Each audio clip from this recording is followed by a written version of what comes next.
மெல்ல மூடி சாய்ந்து கொள்ளும் போது மடியாக வேண்டுமே. தட்டு தடுமாறி சோர்ந்து விடும்போது பிடியாக வேண்டுமே. உன் உள்ளம் நான் கண்டு என் உள்ளம் நீ கண்டு உனக்காக நான் உண்டு என்று வாழும் காதல் தானே காதல்.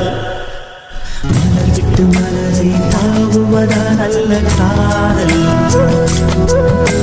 ஒருத்திக்கு ஒருவன் என்பதுதானே காதல். காதலை நான்